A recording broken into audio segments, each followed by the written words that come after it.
Welcome back to another Ask 5 mashup, Season 1. This is question 3, one of the best questions. What holds you back? Let's find out today on the Wandering But Not Lost podcast. You've reached the WB&L Wandering But Not Lost podcast, where real estate and reality meet. And now your hosts, Jan O'Brien and Matt Emerson. Well, welcome everyone to the WB&L Wandering But Not Lost podcast, where real estate and reality meet. This is episode 250, freaking 2. You can find all of our show notes over at WBNLpodcast.com. Jan O'Brien, we continue our mashup of season 1. We've done the last 2 questions, or the first 2 questions in the last couple of weeks. We're on to question number 3 right now. If you are listening to this podcast on a podcast platform and you can't see the people and you want to learn more about them, or if you're watching the podcast on our YouTube channel and want to learn more about all of our guests, go over to those show notes. There is a bio, contact information, ways you can get a hold of them, and all kinds of great information about each one of our guests. So head on over once again to WBNLpodcast.com, episode 252, and find all of that info. So question number 3 was, what holds you back? You know, for me anyway, I think I'm just going to go with the tried and true procrastination. I really think that sometimes I have all the best intention to get things done, but there can always be something you kind of find to go in front of that if you're not quite ready to do it. Some of that, I think, for me anyway, sometimes maybe, I don't know, I still, after all of these years of being a leader in companies and doing presentations and doing, I have a little bit still of, maybe not thinking that I really have all the answers, or not really quite there. You know what I'm saying? So there's a little bit of that I think, just that little voice in the back of my head that even still after all these years is still kind of there. And then of course, once you get into it and actually do it, you think to yourself, why did I wait around for that? You can do it, right? So I think that's probably more than anything else what I have to piggyback on that. That's always, I've been very aware of procrastination for me throughout the years. I feel like I've gotten better at it, but then I don't on things that I don't like. For me, it's taking care of myself or working on a project that, I say I'm going to go and stick with this fitness. So I would say it's procrastination plus commitment to the goal, commitment to what I say I want to do. That's what holds me back. It's like finding the time to coming up with excuses, which is the procrastination part. But it's once I'm in, it's the consistency of the commitment to the thing. It's so interesting. When we were planning our questions, when we first started this series, I thought to myself, I wonder who's going to be the first person that says nothing holds me back. And I don't know that we've had that answer yet, right? I mean, it's, if people are really being honest, there's always a little something, right? We're always working on something, so it's all good. So let's see what. Yeah, let's jump in and see what everyone the gang says. Yeah.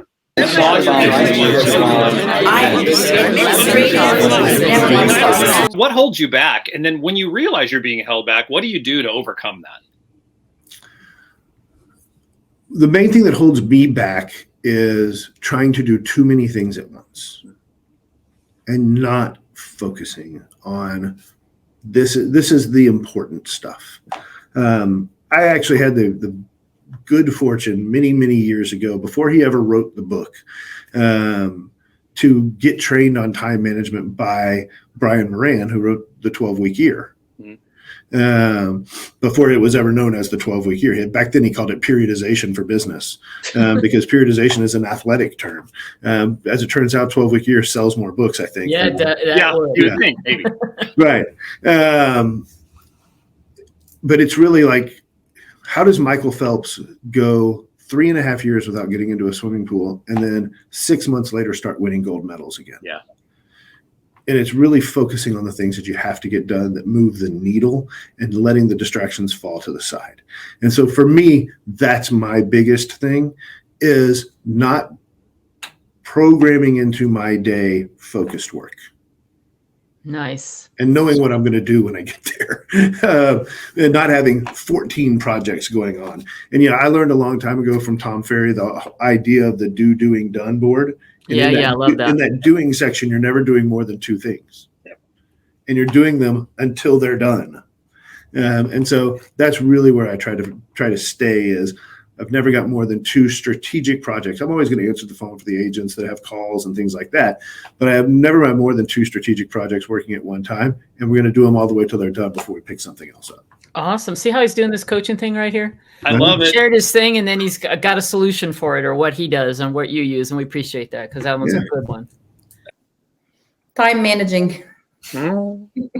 Seems to be a familiar note on that one. I'm more of the chaotic, organized person. Sometimes I take on more than I can handle, and I know I need to work more on that. And I tell everyone that attends my WBNL they have to work better and their time management. But I also have to do that for myself. Which we know. We teach what we need to do most. Yes, yes. And I know me and Jen talked about it before, and she gave me some ideas. It's just I need to work more on managing my time better. Otherwise, I know that I need to put it more into like organizing my schedule a lot better, not making one day from morning to nightfall, and then I have another day, not really much going on. So I got to work more on time management. You're doing great with that. And you know what? No is a complete sentence. You know, like you can say no to things. And I had to learn that. It was very hard. I'm like you. I took too much on. I still have a bit of a tendency, but I'm so much better now realizing that I can only be as efficient as what I know I can accomplish in a day. So I prioritize, and I sometimes say I can't do that. Right. I can't take that on. So that's a tough one, but thank you for sharing that. That's good. Yeah. And when you know that you have an issue with something or something you need to watch and be mindful of, that's the only way you can grow. Right. So it is fascinating to watch people over the years and how they kind of change with things. Because you're absolutely right, Jan. Over the 10 years or so that we've known each other, it has been interesting to watch. Well, both of us grow, but I mean to watch you kind of morph from that I can take on everything in the world to, you know what, I got my areas of expertise here. I'm gonna excel at them as opposed to doing everything. Jack of all trades, right? That's the master of none. Yeah, exactly. Yes, people pleaser. Exactly. You know, that's the syndrome that we get into when we're trying to take care of everybody. So I think we're better when we're clear about our boundaries, and it's been a journey for me. So. Your energy, Dave, is awesome, and your self-awareness is you're at a level way higher than most people probably will ever achieve. But here's a question for you. I'm curious to see how you'll answer this. What holds you back? Oh, just one thing, me, right? And it's no matter how bold, inspiring, and all these things that I never would even classify myself. I was at a CEO thing the other day. We did an exercise where everyone in the room has to do one word about you, and I was like so proud and embarrassed with the words that they were saying about me. Right. And, but I know it's always comes down to, I ask 3 questions in coaching that I ask myself. Who am I? What do I want? And what am I willing to sacrifice? Like, who do I need to become? Right. So if that doesn't work, I may say, what could you do if you could not fail? Right. And I really get clear. And yeah, I am self-aware. I'm a deep thinker. But even the other day, I was getting some dental work done, and my mouth was so numb that I couldn't talk. I was like, oh, right. And in my brain, I was like, imagine I couldn't talk anymore. Mm-hmm. And I was like, I have to go share my message, my truth with the world. I can't stop. And, as far as where I'm bringing this home is, I think I have, we all have a fear of giving up the good for the great. Yep. And, we get comfortable. And I know that next step, there is a little bit of, oh, what if I fail? So I think we all have that. So I hold me back. Awesome. It's a little self-reflective. Oh, gosh. I mean, seriously, it's the same way. It's not just in real estate, but it's what holds you back in life, I think, is fear of failure. I hopefully at this age, I'm like, not like I haven't failed before. So, just go for it. Just try it, see how it works. And when I talk about fear of failure, I mean the worry and concern that comes about before you do something, right? For the first time. And I try to take the same advice that I tell my agents is don't let that fear stop you from getting to where you want to be. Yes, recognize it. Gosh, this is really scary. This is, the first time I do a presentation or whatever. But I know, just like anything I embrace in life, I'm going to get better at it. I'm going to do better and move forward.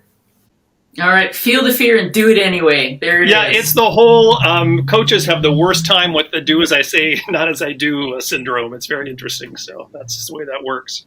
Yeah, this time of the year, it's the golf course. That's awesome. Gotta take advantage of it. That's the best answer we've ever had. So there you go. Yeah. I mean, to me, it would be myself holding myself back, because I just think that there's so many opportunities and there's so many people in our industry that I think that you kind of get out of it what you put into it. So I get, when I really get back into the recruiting aspect for me personally, it's an hour a day and it's beneficial. Do I get burnt out at times? Yeah. But I know what I'm competing against, and I'm competing against a lot of owners that are hiring outside people to call for them. And I think some of the agents that I talk to are going, are you a caller or do you actually work in the company? Right. And I get more response, say, hey, I'm one of the partners. This is my brokerage. And and I think enough of you to call you myself. I know what you would think of me if somebody else was calling for me. Now, on our franchise side, we do have a little bit of help at times. We'll occasionally hire somebody because of bandwidth. And I think it's a different call to an operator than it is to an agent. But I think when an agent sees today, because my partner, she's an agent as well, and she gets these calls 5-6 times a day, and she goes, I know it's not you, the managing broker that or the managing partner that's calling. This is someone else, and if the owner doesn't have the time to call me or the branch manager doesn't, I'm not going to talk to them. It just doesn't make sense. They don't really care. They're just looking at filling desks. So. Yeah. So when I talk about it's me getting in my own way than anything else. Yeah. Because everyone's got something that if you identify it and you know what it is, you can move forward. So what's your Achilles heel, I guess? Well, the biggest holdback for everyone and myself is me, right? So it's how we think, what we think we need that we maybe don't need, and the other thing is, I'm a little weak on the tech side, but right now I'm just pushing a lot of buttons and it breaks and then I fix it. So, there's just some, my strengths are productivity, people, go, and other people's strengths are sit behind a computer and do the tech thing all day. And I'm a visionary. So sometimes my vision gets too many things on the plate and I kind of freeze. So I talk to myself, and awareness is the first step, right? So knowing those things about yourself, then you can find the people that you need for the tech. You can have talks with yourself. You can write a journal about all your great ideas and keep them in a folder. You can do all those things and just pick that one that Jan talked about and run with it, right? So you have to talk yourself off the ledge a lot in order to just really get that laser focus that you need. Otherwise, you're going to just go in circles chasing your tail like a dog. The other thing, the thing that I was thinking about when I saw that question was, I always feel or felt that I have to do it for someone else more than me. And brilliant. That doesn't always work out well. So although it is a great ride for me at a time, but you know what? Why not me? Why not me? Why not me doing this for me? Right. And so those are things that I'm learning right now. And I've been learning for a while. It's not like I just switched a switch and went, oh, aha. Right. That's an affirmation I need to lose. I do better for others than myself. I need to lose that affirmation. Right. Yes. When you do what's best for you, then you are serving others as best you can. Right. But my programming was a little backwards on that for quite a few years. I love it, though. That's brilliant, because I think a lot of us fall into that one. And you kind of have to wade through life sometimes to get to that point, right? Brilliant. Yeah. Okay. Yeah, you do. At 60 years old, I got to get it. Well, better late than never. I don't even think that's late. I think it's still early, actually. So the biggest thing that I would say that holds me back, and I'm a procrastinator. My wife will tell you I'm not the best in the world. The best thing that ever happened for me was getting my calendar and just making that a piece of my life, and it changed that a little bit. So if it's there, I have to do it, right? I can procrastinate with the best of them.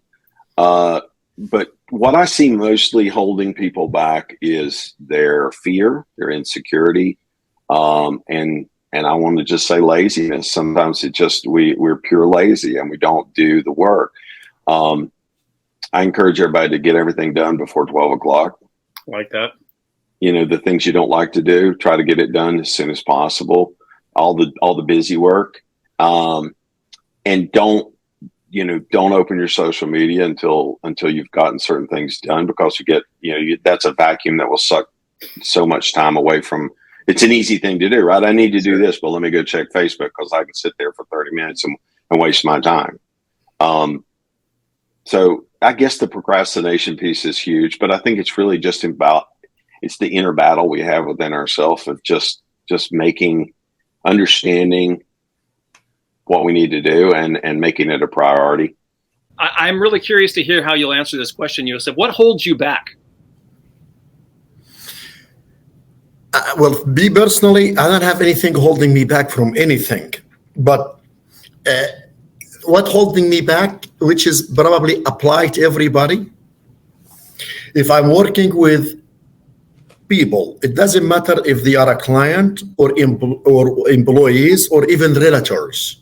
One of the things frustrated me and Jen and you, Matt, also is when we work very hard with the realtor and we give them everything they need and they don't use it.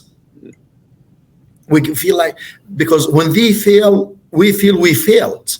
And this is really aggravating. So what's holding me back is having the right people to work with me. And it doesn't matter what the level is. If I'm working with buyer or seller, if I don't have the right people to work with me as a buyer or a seller, for example, if I'm the responsible, if they disrespect me, they do not respect my time, I don't work with them. Because you don't want, the most important things as a man or as a woman, feeling good about yourself every day. You don't need anyone to break that soul within you, because there is any amount of money on the face of the planet can bring that soul, make you feel good about yourself. There is no reason to take any abuse from anyone. You have to be proud of yourself. I looked at this.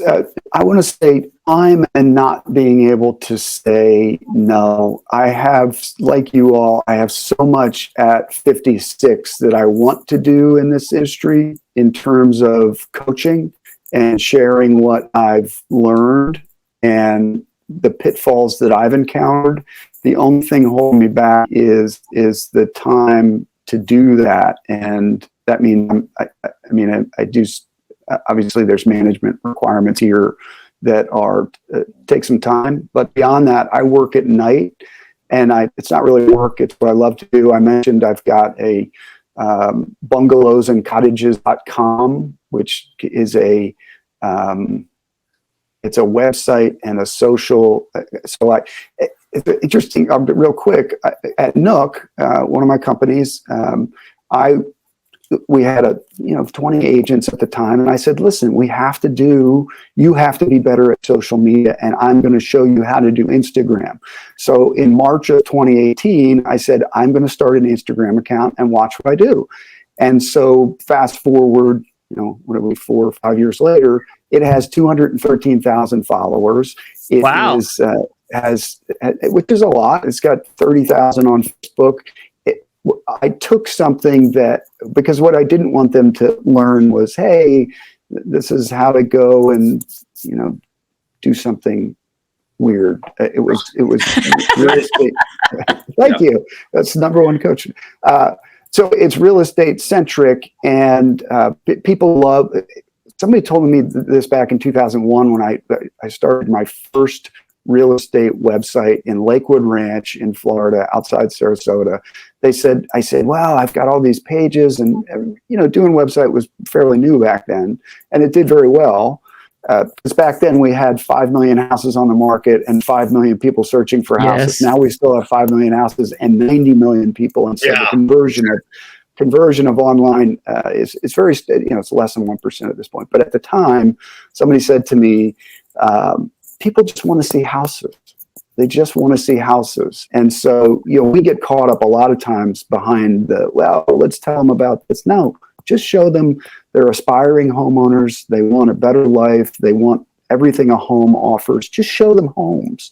And so I still kind of fall back to that. And that's what this social media site and website does. It celebrates bungalows and cottages. And we've gotten a ton of bungalow and cottage enthusiasts who look for our home of the day every day. We have people that pay to be home of the day across the country. I just followed you. Yeah. Who manages that? Who manages and that? These leads go out to agents. So the leads that I get go out to agents across the country. That's really an idea. It's been fun. It's a micro Zillow that is in its own little niche. That's very cool. So I took us way off of what holds you back. No, I like that. I'm all about this. Time holds me back because I love these little things that we can do with our license beyond sell homes, right? And I know, as we all get older, I know that time is also it becomes a commodity, right? And you're wondering what you're going to do with those last, not doom and gloom. You know what I mean? The second half. Why don't we just say the second half? Second half. Love that. The second act. Golden years, right? But as you're winding down your career as opposed to starting your career 100%. out, and you want to best utilize your time, right, and be able to give back, and kind of fill in those holes that you weren't able to do. So absolutely. And I think you all are a great example of that with your wonderful work here. I used to follow your blog all the time, Matt. My wife is a licensed guide for bucket list travel. She goes all over the world with bucket list. And so I'm a hiker. I love what you guys are doing. So that's cool. So I'll be honest, like sometimes discipline, right? It's, I love Shark Tank and, it's one of my favorite shows. I just love to hear, some of the business tips and tricks and, feedback that the sharks give. And Mark Cuban once said, he's like, it's hard to be successful, right? It's hard to get up at 5:30, right? It's hard to go to the gym at that time. It's hard to have quiet journaling time, right? It's hard to make the calls, the tough calls. And, it's hard, right? I mean, it's, if making money was easy and work, being successful is easy, everybody would be doing it, right? So I would definitely say it's lack of discipline sometimes, right? And I went through a tough time. Both my parents passed in the last couple of years. And now that I look back, I'm like, oh yeah, I was definitely depressed, right? There was a bout of depression. And so, working through that. And so now I catch myself if I fall into a bit of a rut, like thinking about things and, and then that carries over to trying to worry about things that are out of my control, right? So I can control my attitude. I can control my effort. I can control my actions, but outside of that, right, you got to let it go. And, you can't tie the process to the outcome. And you're so right that can really, it can be a hidden, a silent thing that's hanging over your head for a while. So it's really about self-awareness, right? If you can stay aware of what's going on inside your head, which is hard to do. It is. You can take action when you're ready. That's exactly. Brilliant. Thank you for sharing that. It's very vulnerable. Right. Yeah, I mean, authenticity is huge. And, I was interviewing a brand new agent a few months ago. And I asked her, what do you think it takes to be successful in this business? And her answers were different than any other answers I've gotten, because people say, well, I got to network and I got to do open houses and I got to farm and I got to talk to people and blah, blah, blah, blah. Well, her answer was courage and discipline. So when you ask what holds people back, first thing is fear. Right. Because if they don't have self-confidence or just confidence in the business, and we can't help, and our job is to help new agents build their confidence, then that's what's going to hold them back. Not that they don't want to succeed, but they're paralyzed by fear. Mm-hmm. So our job, I think, and agents is walking through that fear. And the only way to walk through it is just to do it. And, and so courage is number one. And then the other thing is discipline. Couldn't agree more. Absolutely. And I go, here's a brand new agent telling me exactly what it takes to be successful. I hope you hired that person. Yeah, exactly. Because that's a superstar in the making. I'm helping her walk through all of that now. So, all right. But I thought straight up. insightful. of her to tell me that. And I've shared that with a lot of agents. So, and then you got to have the desire, man. It all starts with desire, because if you don't have the desire, if you don't have a compelling reason to get up and succeed, more than the money, it has to do with what the money's going to do for you, what this lifestyle is going to do for you. And there's so much opportunity to live a life that otherwise you wouldn't been able to live, so you got to have goals. You got to have a vision for your business. You got to have a vision for your life and what you want and how important that is to you. If I'm talking as a human, exhaustion, tired, burnt out. These are all things that I can relate with every single agent in this industry and broker in this industry and owner of this industry. We put so much love and thought into what we're doing. And the funny thing is everybody thinks you're rich and wealthy if you're a broker owner. And I'm like, if that was the case, I still wouldn't be selling real estate. But your 5-year plan would be over. Exactly. Yeah. So really nothing's holding me back because I'm here. You can't, nothing can. If you're in this position, you can't have anything hold you back. I love that. You have to have your family understanding what you're doing. You have to have your employees. Everybody has got to be on the same page as you to make it work. Nothing's holding me back, but I love that. Time and energy. I love it. Hey everyone, that was another mashup. What holds you back? That's a good question. I think that everyone, has a slightly different answer to that, but it's all kind of similar in a way. Everyone, we're humans, right? Right. So there are common themes, common threads for sure. Absolutely. Once again, you can find all the information about our guest over at the show notes at WBNLpodcast.com. This is episode 252, or you can find their bios in 251, 250, really any of the podcasts in there, or go to our YouTube channel. We have a whole playlist for season 1, so you can go check out all of the videos on there of the guests that have been there. Any other last minute stuff, Jan? Anything else? We're in the middle of summer right now as we're recording this, and I keep watching the heat in Vegas, and it is just blowing my mind that it's like over 110 every single day there. Well, we hit some really high numbers, but you know what? It's hotter in other places like Phoenix. I met somebody who showed me they had just come from that area, and it was 118, 117. We hit 115. Right now, as we're recording this, it's 104. It's in the morning, but it's 104 with a high of 110. We can handle that heat. I can handle that heat. It was really hot in that 115, but honestly, it's just a different heat. I know everybody thinks that's a joke, but right. It takes a lot out of you if you have to work outside. Like when we're showing homes and stuff, we know to go find shade, get in and out of the cars, get into the houses, and you manage how long you're outside, and that's how you make it work. All I know is Jan O'Brien was here in Southern California last week, and we went to Disneyland during it, and it was only 90-something that day. And I thought we were all going to die. It was very warm. And a little bit more humid there, though.